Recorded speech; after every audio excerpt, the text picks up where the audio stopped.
catapult here. Absolutely no evidence of a catapult. Oh, okay. We're shooting the locals randomly. Is he blonde? He's meant to be red-haired. That's true as well. We know, we have the written records of that. Really brilliant CGI going on here. I'm Dr. Kat Jarman. I'm an archaeologist specialising in the Viking Age, and I'm the host of the podcast Gone Medieval. Today, I'm going to be reviewing portrayals of Vikings on film. Thor. So now we're in Norway, Tønsberg, in the 10th century. That's a nice big Viking town nearby there, so that's perfect. They were not alone in this universe. Some worlds man believed to be home. We do believe that they knew all these different worlds. The Viking or Scandinavian cosmos had 9 worlds in total. So humans were in one in Midgard, and then there were all these different good and bad. So yeah, frost giants, we do have frost giants. They actually lived underneath the world tree. So we've got Yggdrasil, the world tree, and the frost giants live underneath in one of the roots. This threat alone.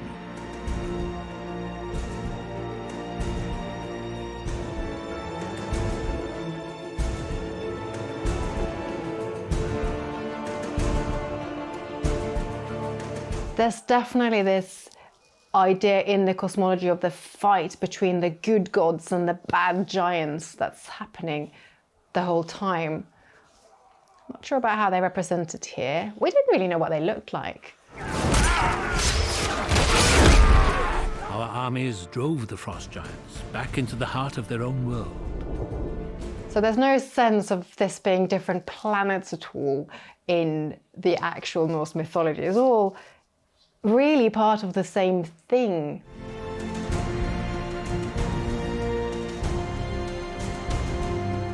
I think this is, but I like the idea that it's very otherworldly. This is sort of what we would think of as a completely different universe would look like this, wouldn't it? Father, we'll finish them together! Silence! We've got Odin here, so Odin, the sort of all-father, father of the gods. No. Your boys sort this out. And these must be the Jotuns or the frost giants or some of the sort of nasty gods here. So we call them giants, but actually they weren't necessarily all really large. That idea comes in a bit later on. Why did you bring us back? You realise what you've done? Okay, so this must be Odin's hall or something. Here we go, here he is.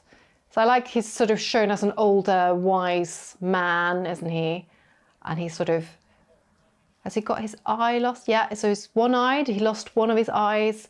He gave it up to gain wisdom. He had to give it up and throw it into a well. Speeches while Asgard falls. You are a vain, greedy, cruel boy! So Thor, is he blonde? He's meant to be red-haired, and he does have a beard, I suppose. He's meant to have bushy eyebrows as well, red bushy eyebrows. You've opened these peaceful realms and innocent lives to the horror and desolation of war.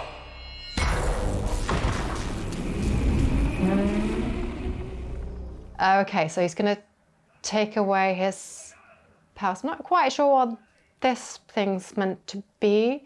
He does have gloves and a belt, so his 3 weapons that his powers are in. It's this hammer, Mjolnir, and then he's got this very powerful belt and his iron gloves that he has to use the whole time. So if those are taken away from him, that's, oh yeah, there we go. Hammer's gone.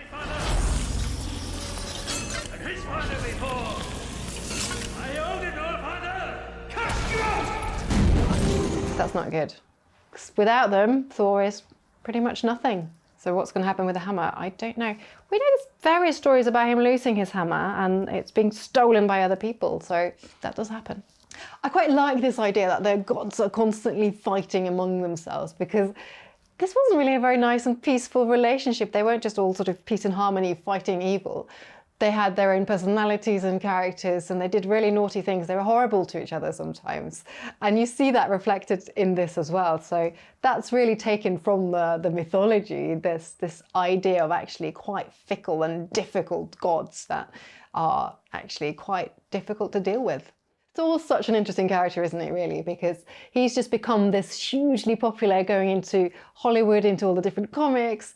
But he was also one of the most popular gods back in the Viking Age. So his hammer is one of the more common amulets that we find in archaeological record. I think it's maybe because he was so powerful in one sense. He was, essentially his job was to protect the other gods. And at the same time, he's kind of very human, because he gets really angry, he gets frustrated. So even though he has all this strength, he can't always control it. He's got all these little weaknesses as well as being super powerful and strong. So I think there's something about that combination of being a brilliant god, but actually also really quite flawed and very almost human-like, that people really, really quite like. The Vikings.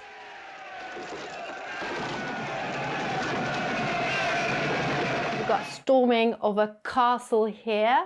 Again, weapons, shields. I guess they got shields, and they've got a sort of, catapult here. Absolutely no evidence of a catapult in Northumbrian castle, but obviously quite convenient.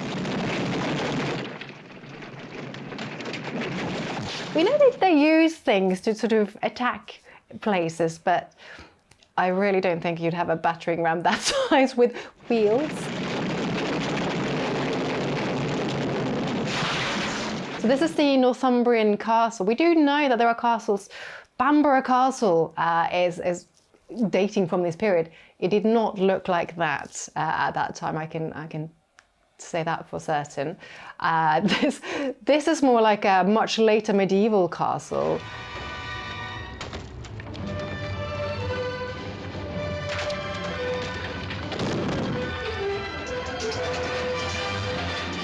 Quite like the fact that they use timber ladders and things, quite likely.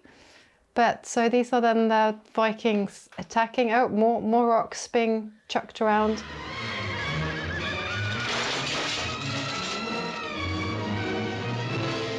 And we've got an eagle on a helmet. Is that an eagle?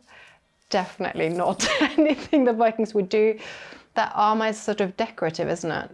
Looks quite nice, but I don't think it's very helpful.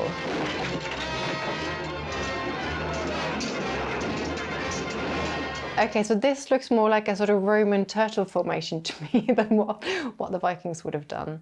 But again, we don't quite know.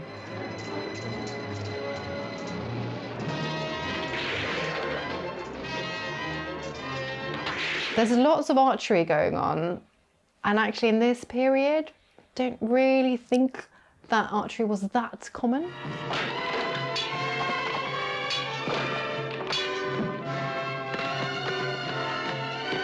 I guess you would have the leader, the king would probably be there. Although we have other sources where the king is a big part of the battle. He wants to be seen. He doesn't want to hide away. That sort of honor element of being part of a battle or an attack was quite important, both among the Saxons and the Vikings.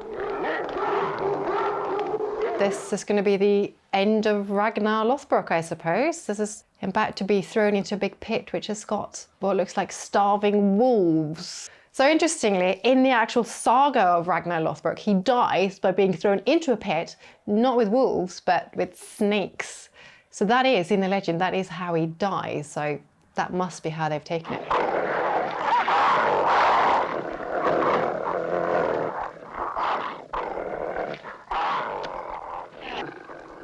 So these must be the Northumbrians. And so they're now discussing how to throw him in, how he's going to be killed. This man is going to have the honour of pushing him into their pits.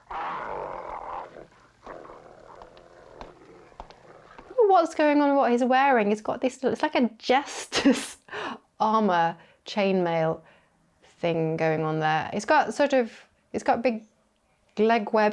I wonder if that's the Lothbrok, the sort of furry breeches is meant to be his nickname. I wonder if that's what that's about. Okay, so he's asking to actually be cut loose so that he can die an honourable death, because if he's just killed or he just dies by being eaten, then he will be deprived of going to Valhalla.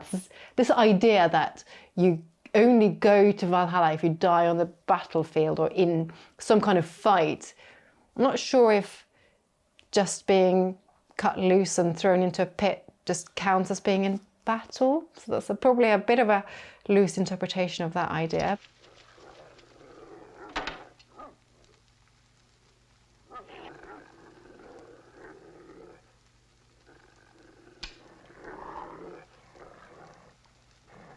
So this is interesting as well, though. It's the sort of idea of Viking honor. Is he going to be true to his word? Is he going to be actually just jumping off and killing them all? That would definitely get him to Valhalla, so we don't really know.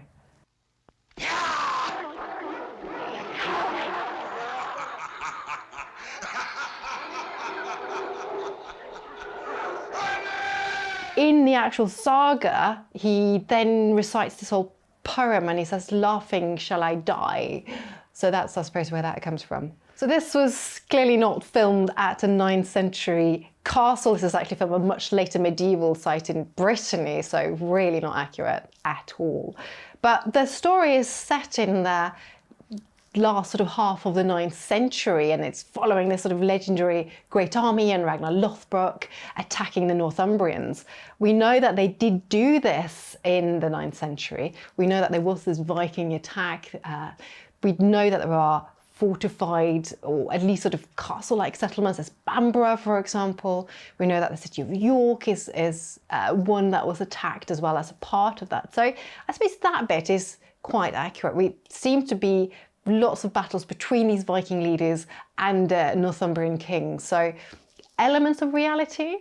Whether Ragnar Lothbrok was even a real character, we don't actually know that. He's just legendary. We have no real sources of his life. So it's kind of taking evidence from the sagas and really taking a much later medieval spin on it as well. But I suppose there are some evidence that it's based on that's vaguely accurate. So Ragnar Lothbrok is really interesting. In reality, we don't know if he was real or not. Everything that's written down about him comes from later sagas, so there's no contemporary sources at all that mention him.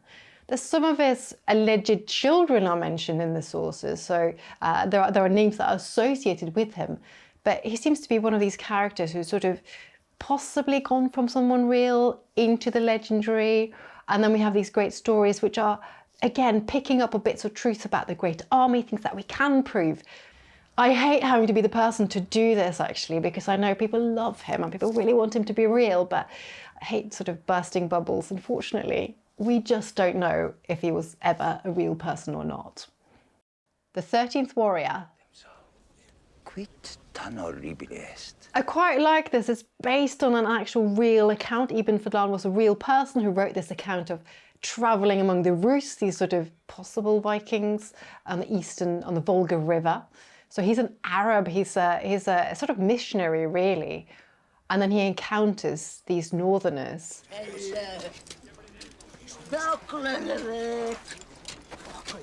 I really like the fact that they've got a translator because they can't talk to each other, but they've got a translator to sort of help interact.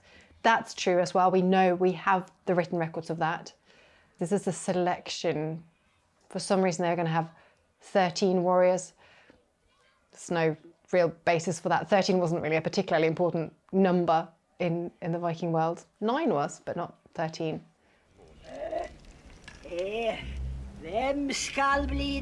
So we've got this woman who's the sort of some kind of shaman or something. And that, again, is in that record. So we've got this angel of death who does various things.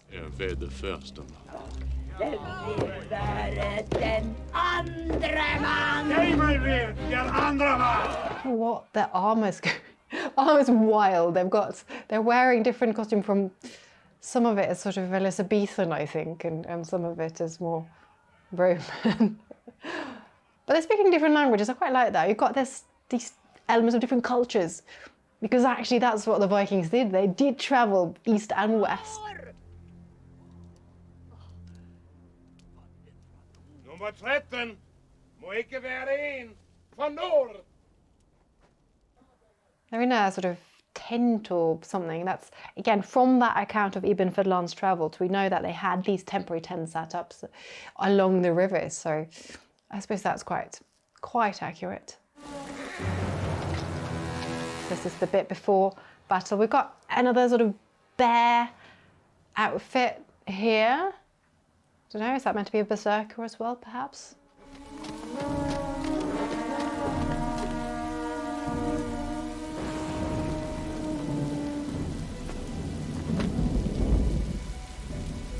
Lo, there do I see my father.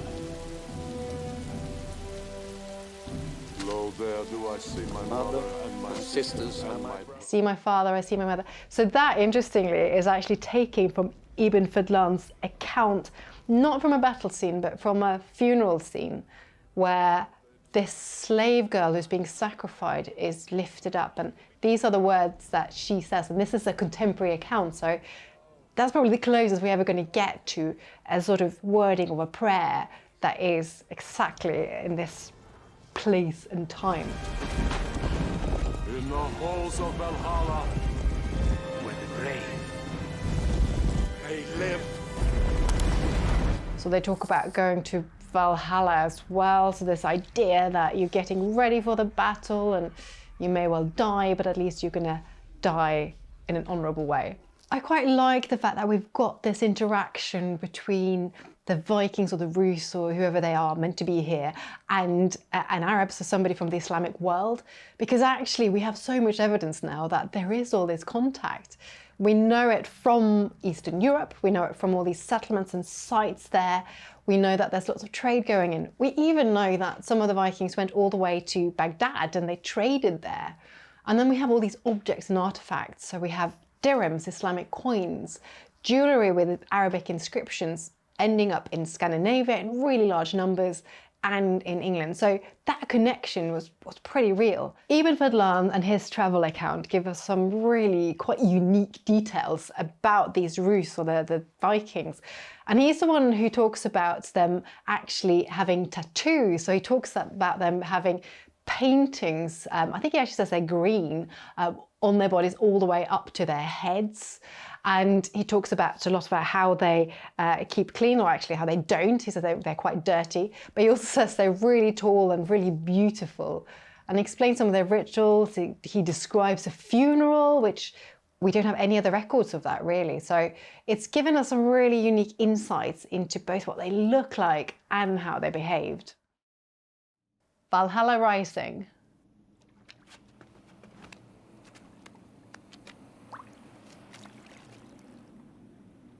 So I think this is where they are, somewhere in the North Atlantic, possibly North America or Canada or Greenland. So he's clearly come to this place and looking to see what's here.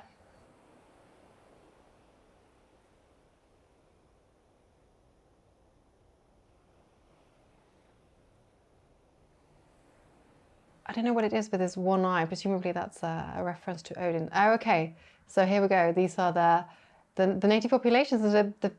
Presumably the native, either the Native Americans or perhaps the Inuit in Greenland. So we do actually, interestingly, have records of these Vikings or the Norse, as we often call them in that part of the world, encountering the native populations. They call them the Skrælings in the sagas, and they actually have quite a difficult relationship. They attack each other, and they're quite vicious. And in some of the stories, they do manage to really keep them back.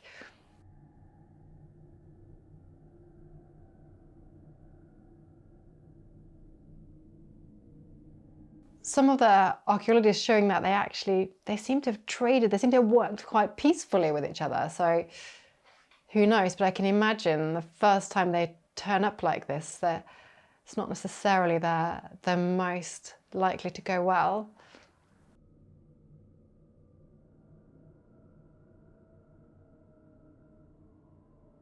Quite like how they're represented. We don't know what they would have looked like or what they would have worn. They've got lots of tattoos and undercuts and things. They've got their weapons. Some really brilliant CGI going on here. We do actually know that the Vikings made it to North America. It's in the sagas, but we never quite know if the sagas are real or not. So in them, they do go to this place called Vinland, which is somewhere there in the west. And then archaeological evidence has basically proven it. So there's one site called Lancer Meadows in Newfoundland, which is now dated to the early 11th century. We've got some really nice accurate dates. It's a small settlement. So we do know they definitely went there, probably came there from Greenland, which was a known settlement, and then moving. It's actually quite a short hop across, so it's not surprising. And it's likely they would have encountered the local native population. We don't know what the relationship between them was. We know that the Vikings didn't actually last very long there. The settlement was really short-lived. So for whatever reason, they didn't quite make it. But they were there. We know that we have the evidence, the real archaeology to back up those sagas. How to train your dragon. This is Burke. It's 12 days north of Hopeless and a few degrees south of freezing. Okay, love this village. So real, so realistic. But it's in a sort of difficult and slightly inhospitable place, and we do definitely have settlements in the Viking Age that are in rocky and tricky places. View of the sunsets. The only problems are the pests. You see, most places have mice or... Sheep, hugely important part of the Viking economy. And here are the dragons. Unfortunately, no real evidence of dragons in the Viking world, but in the mythology and in the sort of culture, the dragons are hugely important. They're on the ships, they are in legends, in stories, and this idea of killing dragons, the dragon slayers, are really, actually a really key part. Pick up! What is he doing out again? What are you doing out? Get inside! That's Stoic the Vast, chief of the tribe. They say that when... Okay, and then we have the horned helmets, obviously. So I don't know if we even have to do this, but no evidence of horned helmets in the Viking Age. In fact, we have very few helmets altogether, but definitely not with horns. They would have been so inconvenient because they'd just get in the way, wouldn't they? Oh, nice of you to join the party. I thought you'd been carried off. Who, me? No, come on, I'm way too muscular for their taste. They wouldn't know what to do with all... So I quite like the fact that he's being trained here in blacksmithing, and so he's being trained to learn this craft, which again we know, these things would have gone in families. We move to the lower defenses. We'll counterattack with the catapults. See? Old village, lots and lots of new houses. Fire! Oh, and that's fish legs. You know, with all these timber houses, Viking houses, normally most parts of the Viking world made out of timber. Quite like that bucket. That actually looks like a real Viking bucket that we've got from some of these graves. Back up. Looks like you and me are taking a little vacation. Forever. Ah, man. Oh, okay, so here we've got Astrid coming into the picture. So she's clearly training here to be a warrior or something. As good as you do. Especially you. Start talking. Are you training with someone? Training? I didn't... It better not involve this. I know this. She's a very sort of strong-willed, independent young girl / woman, isn't she? And I do quite like that. I'm not sure it was always like that. I think there's all sorts of different ideas of how independent women could be in the Viking Age, but there's definitely evidence that they had really important roles. Oh, man. Get down! In relationships as well, they weren't just completely passive, but they could choose quite a lot in marriage. They could get divorced. They had lots of rights in marriage, in society, really, even though technically, I suppose it's a sort of male-dominated society. I do love this idea that we have this Viking world full of dragons and that you can tame them and all of that. So, but you do know that these beasts and these creatures were a big part of the sort of mindset, really. So we have things like dragons, we have giant serpents, we have Fenris, the big wolf, that features quite heavily in the mythology as well. So clearly this Viking world was filled not just with the real animals and beasts that you see around you, but also these imaginary ones. And they make it into art, they make it into their long ships, and they're clearly part of the imagination, and I quite like that. And the thing I think this particular film shows is just how popular the Vikings are in our imagination, making it into all sorts of comics and for TV for children as well, these sort of children's stories. The fact that there's something about the Viking age, all these features, the beasts and the creatures, the fighting, the sort of personal relationships that come from the sagas, from these brilliant medieval tales and from the archaeological evidence that just still today captures our imagination. And I don't know of any other historical cultures that have quite such an impact on us today as the Vikings do. The Northman. Right, so now we're getting to the land of the Rus, so Eastern Europe, the rivers, what becomes Russia, Ukraine later on. Here we go. That's quite nice. Nicely built ship. They're rowing it, which is good. They haven't got a mast up, or the mast has been put down, which is perfect. That's what they would do. Got the shields on the side. That's actually a really nice and accurate description of a ship. It's quite a small boat, which is probably what you would have on rivers like this.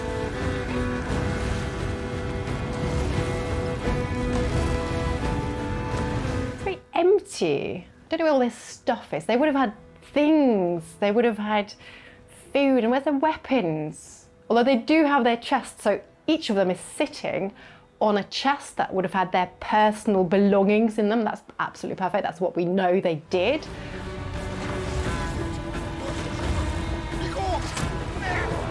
Oh, okay. We're shooting the locals randomly. Don't actually think they would do that, but who knows? Here we've got then a ritual before a battle. So we've got some kind of shaman-y person. I don't know about the horns. That's a bit of a creative interpretation there. They've got a fire, lots of people around.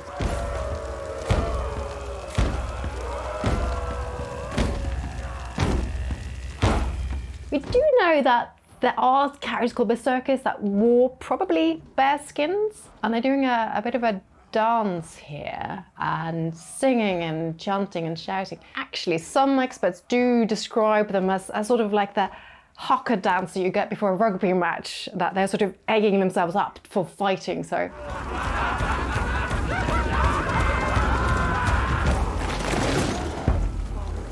there's lots of questions of whether they're using drugs as well to actually get themselves into that state. We just don't know. It seems quite likely, doesn't it? They do seem a little bit drugged up, I think. Okay, so this must be the raid. So we've got a village here, which has got a sort of palisaded fence around it. Might have done, I suppose. And they're still wearing their bear skins into battle. Don't know if they really did that.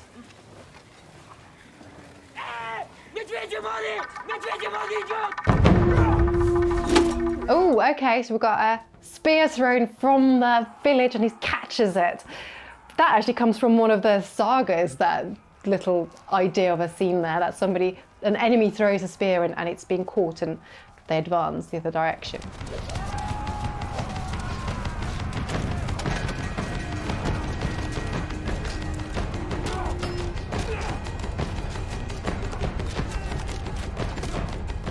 I don't think this is very realistic. Surely they'd get some of them, they'd push them down, throw something. This is the sort of fantasy, isn't it, more than anything? So I quite like the village, but would they really be that unprotected?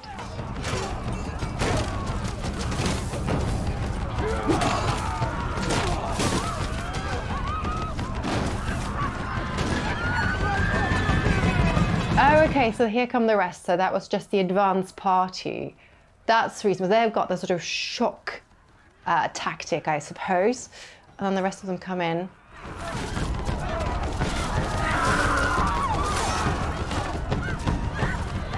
I think actually they would be trying to take people as slaves as well. I'm not convinced that they would just absolutely murder everyone.